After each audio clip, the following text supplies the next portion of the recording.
একটা ভয়ঙ্কর হাদিস বলেছেন, এই হাদিসটা যতবার পড়ি থরথর করে আত্মাটা কাঁপে। কিয়ামতের দিন আল্লাহ তাআলা অনেক শহীদকে বলবেন, তুমি জাহান্নামে যাও।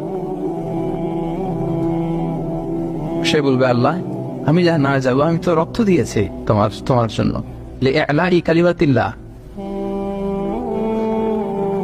আমার দেহের তাজা রক্ত দিয়ে আমি শহীদ হয়েছি, জানাজা ছাড়া আমার দাফন হয়েছে, আমি তো জান্নাতে যাব। আল্লাহ বলবে, না, তুমি শহীদ হয়েছ এই কারণে যে লোকজন তোমাকে বীর বলবে, বীর, বাহাদুর। তো দুনিয়াতে তো তোমার বাহাদুর বলছে, তো তোমারে বিশাল যোদ্ধা ছিল, বাহাদুর ছিল, এই খেতাব তো তুমি পেয়েছো, আমার কাছে কিচ্ছু নেই, জাহান্নামে যাও, go to the hell fire. অনেক দানশীলকে আল্লাহ বলবে জাহান্নামে যাও। সে বলবে, আল্লাহ আমি জাহান্নামে যাব, আমি তো মসজিদ, মাদ্রাসা, এতিমখানা, বৃদ্ধাশ্রম এমন কিছু নাই যে বাকি রাখছি, শত শত মসজিদ আমি করেছি, আমি কেন জাহান্নামে যাব? আল্লাহ বলবে, না, তুমি দান করেছিলে এই জন্য যে লোকজন তোমার দানশীল বলবে, দানবীর বলবে, আদেম তাই বলবে, ওটা তো তোমাকে বলা হয়েছে, জাহান্নামে যাও, আমার কাছে কি চাও, go to the hell fire.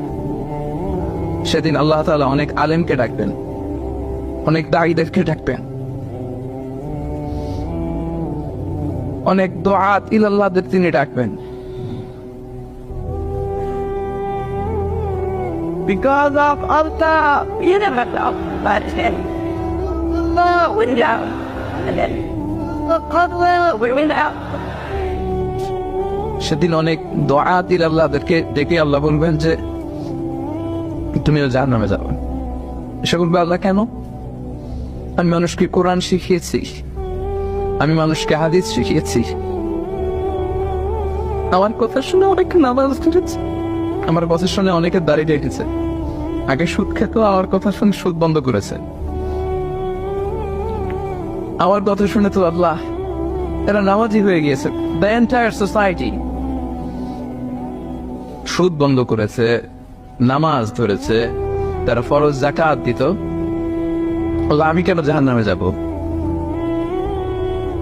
আল্লাহ বলবেন, তুমি এই দাওয়াতি কাজ করেছো, লোকজন তোমাকে বড় আলেম বলবে, লোকজন তোমাকে বড় সেলিব্রিটি বলবে, লোকজন তোমার নামে তাকবীর দিবে, তোমাকে বড় আলেম বলবে, বড় দাঈ বলবে।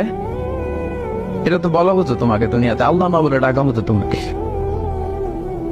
বাহারুল উলুম বলা হতো তোমাকে, জ্ঞানের সাগর, অনেক বড় দাঈ, অনেক বড় সেলিব্রিটি তোমাকে বলা হতো এই দুনিয়াতে।